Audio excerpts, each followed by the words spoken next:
Salut, c'est Anne-Therese. Je te reviens aujourd'hui pour une série de vidéos sur comment sortir des jeux de pouvoir. Donc, si tu vas voir sur ma chaîne YouTube, tu vas voir qu'il y a plusieurs vidéos sur les jeux de pouvoir où j'explique un petit peu les différents rôles dans lesquels on peut s'engouffrer quand c'est l'ego qui est à la manœuvre et quand on a un petit peu perdu la connexion avec son âme. Et donc, tu as 4 grands personnages dans lesquels on peut tous s'engouffrer à n'importe quel moment. L'important, c'est pas de ne pas y entrer, c'est d'en sortir quand tu repères que tu es en train de jouer à ce genre de choses, parce que les jeux de pouvoir, comme son nom l'indique, il y a un parfum de ça, c'est drôlement toxique et donc tout le monde est perdant finalement quand on accepte de jouer à ça.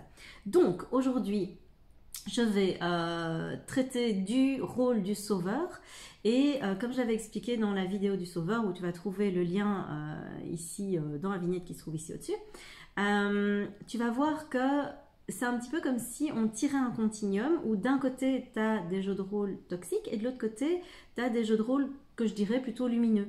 C'est-à-dire que tu peux passer par exemple du sauveur qui va intervenir sans qu'on lui demande, qui va se précipiter pour aider les autres avant même de s'être assuré qu'il n'est pas en train de les envahir.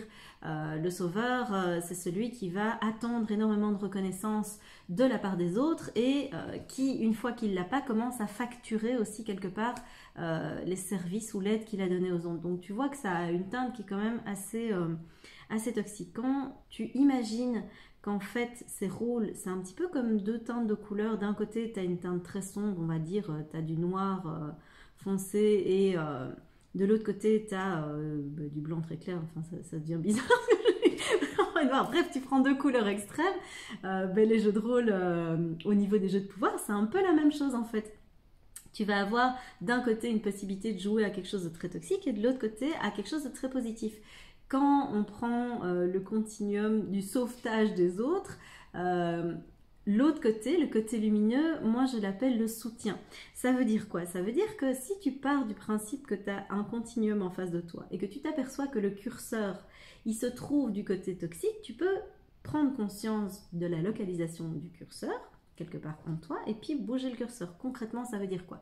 Ça veut dire que si tu t'aperçois que tu as tendance à vouloir aider les autres, malgré eux, sans qu'il y ait eu une demande qui ait été formulée clairement, sans qu'ils t'aient donné leurs attentes, sans que tu te sois assuré auprès d'eux qu'en fait ils avaient vraiment envie d'aide et qu'ils en avaient besoin. Si tu t'aperçois que tu es en train de glisser dans le rôle du sauveur, en fait l'idée c'est vraiment d'en prendre conscience et de vérifier avec l'autre s'il a envie et s'il a besoin de ton aide. Si je prends un exemple, tu as envie de donner un conseil à quelqu'un parce que tu vois qu'il est en train de galérer, admettons, je sais pas moi, voilà, il est en train de faire la cuisine. Imaginons, on va prendre un truc facile. La personne est en train de faire la cuisine. Au lieu de commencer à prendre les différents aliments sur le plan de travail et à les découper, mais demande-lui d'abord s'il a besoin d'un coup de main. Tu peux le reproduire dans ta vie de tous les jours, par exemple dans le travail. C'est pareil, ne commence pas à intervenir dans le cas où on ne t'a rien demandé quelque part, parce que tu risques soit de mal interpréter ce que la personne était en train de faire et d'intervenir et donc de rajouter de la confusion. Ça c'est au mieux, au pire, quelque part tu vas priver la personne d'un apprentissage qu'elle va pouvoir faire par elle-même, juste en expérimentant. Donc si tu t'aperçois que tu es en train de partir là-dedans, rappelle-toi aussi que quelque part sur ce continuum-là, ces personnes qui jouent à ce genre de jeu de rôle, elles ont comme talent de pouvoir repérer très très vite et très facilement les besoins des autres. Et donc tu peux te dire, voilà, si j'ai tendance à prendre ce pli-là, en fait je peux me rappeler que j'ai très facile à identifier les besoins des autres, mais aussi les miens. Et donc tu renverses les choses pour pouvoir justement te débloquer de cette envie d'aider l'autre malgré quelque part cette non-demande qu'il y a de sa part. Alors, une fois que tu as vérifié ça, l'idée c'est de pouvoir aussi t'habituer à prendre du plaisir seul.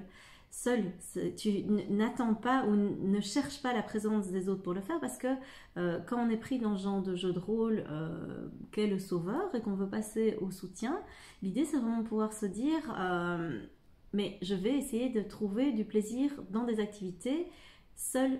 C'est-à-dire qu'en fait, ne cherche pas à dire non mais aider les autres, ça me fait plaisir.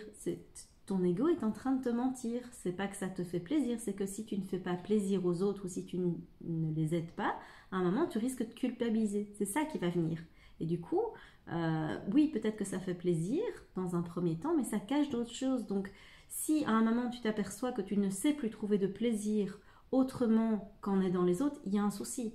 Il y a quelque chose de très déséquilibré. Donc, entre je me remplis grâce à l'énergie des autres quelque part et je me remplis grâce à mon énergie à moi, si tu retires une des deux, il y a un souci. Donc, essaye de vérifier simplement si c'est juste, si cet apport d'énergie n'est pas déséquilibré. S'il est équilibré, tant mieux. S'il est déséquilibré, ben, rééquilibre, c'est vraiment hyper important. Alors, ce que tu peux faire, je l'avais dit dans l'autre vidéo aussi, c'est vérifier avant d'intervenir si il y a une demande claire qui a été émise par l'autre, s'il y a une envie claire de ta part d'aider l'autre ou d'intervenir dans ce genre de contexte. Si, je ne sais pas moi, ta voisine a 4 enfants en bas âge et qu'elle doit travailler et qu'elle te demande « Tiens, tu voudrais pas garder mes enfants pendant toute la journée parce que je dois aller travailler ?» Vérifie si tu as envie.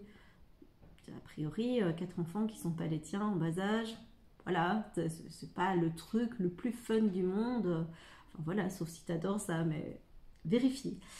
Vérifie aussi si tu as les capacités d'aider cette personne. Peut-être qu'en termes de compétences techniques, tu n'as pas les capacités d'aider cette personne, donc commencer à venir intervenir ou à vouloir donner des conseils, de nouveau, ça va être compliqué.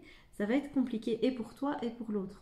Vérifie aussi, et ça c'est vraiment le dernier point, si tu as les moyens d'aider l'autre. C'est-à-dire que peut-être qu'en temps, peut-être qu'en énergie, peut-être que financièrement, tu n'as pas la possibilité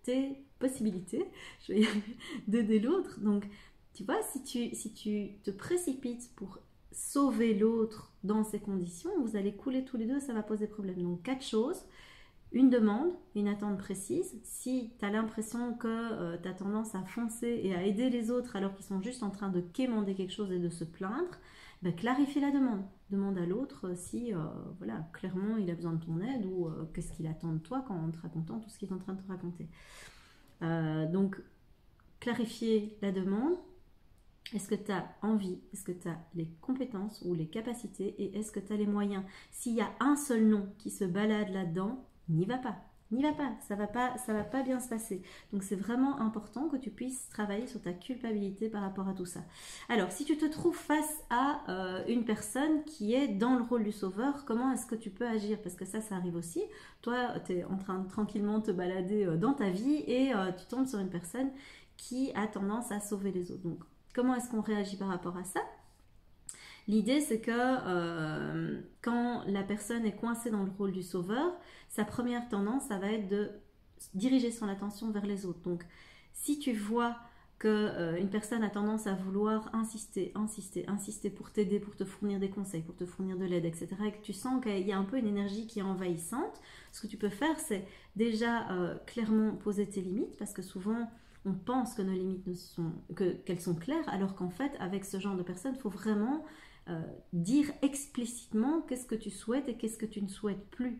Donc pose tes limites clairement. Un non doit être un vrai non. On ne va pas commencer à essayer d'être sympa avec la personne en disant oui mais ok, j'accepte que tu me fasses à manger ce soir, mais en fait ça m'embête un peu, mais bon ok pour ce soir. Non, si ça te plaît pas, tu lui dis écoute non merci mais non merci. Ça me plaît pas en fait. Je préférerais que tu me téléphones avant et que tu me demandes, que tu me préviennes, mais te laisse pas envahir. Donc vraiment pose tes limites si tu es face à une personne qui a tendance à insister, à intervenir comme ça sans demande vers l'extérieur. Alors l'idée c'est que tu peux aussi rassurer et remercier cette personne pour l'aide qu'elle veut te fournir, puisque dans le rôle du sauveur quelque part, la personne qui est là-dedans est inquiète de ne pas avoir de reconnaissance, mais n'attend pas qu'elle commence à entrer dans cette espèce de cercle vicieux. Je vais fournir de l'aide pour être reconnue. Si c'est quelqu'un auquel tu tiens, ben, tu peux juste lui dire ok, à quel point tu l'apprécies, à quel point juste le fait qu'elle soit là suffise. Le fait qu'elle soit là est déjà en fait en soi largement assez, qu'elle n'a besoin de rien faire d'autre. Donc donne-lui de la reconnaissance par petites touches, quand tu le sens spontanément, quand tu sens vraiment cet appel du cœur, dis-lui à quel point elle compte pour toi, parce que sinon elle va avoir l'impression que pour être aimée, elle va devoir faire des choses, alors qu'en fait c'est pas du tout le cas. Donc ça c'est important que tu puisses lui donner la reconnaissance dont tu as besoin. Et si vraiment c'est une personne qui a tendance à être très envahissante, tu peux poser clairement la limite en disant écoute, clairement je reviendrai vers toi dans le cas où j'ai besoin de ton aide. Mais si je ne reviens pas vers toi, si je ne viens pas vers toi, c'est que je n'ai pas besoin de ton aide, tout simplement. Et donc, tu clarifies de nouveau le cadre dans lequel tu vas agir avec cette personne. Et au plus le cadre est clair, au plus ça va être facile d'agir avec elle, parce qu'il suffira quelque part de reclarifier les limites, de reclarifier le cadre, et les choses seront beaucoup plus claires pour tout le monde. Donc voilà, ça c'était les choses que je pouvais partager avec toi par rapport au rôle du sauveur. Voilà, n'hésite pas, si tu as des questions, tu me les mets dans les commentaires.